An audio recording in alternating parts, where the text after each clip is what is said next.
shtohen mbeturinat në qafdushk, lopët ushqehen me to. Zona e njohur si qafdushk në fshatin Kloskatun të bashkisë Klos vijon të mbetet ndër më të ndoturat në këtë bashki. Megjithë alarmin e dhënë prej kohësh për rritjen e nivelit të ndotjes në këtë zonë, asnjë mas nuk është marrë deri tani.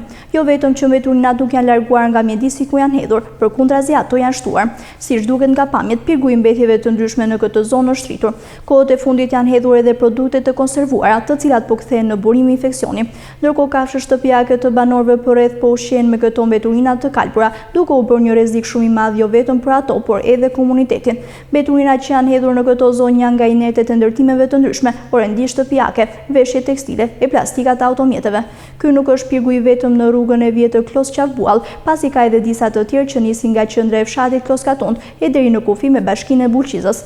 Apeli i banorëve për të ndalur këtë masakrë mjedisore nuk ka marrë vëmendjen e duhur deri tani, ndërsa persona të papërgjegjshëm dhe dashakeqës vijojnë të shkarkojnë mbeturina çdo ditë.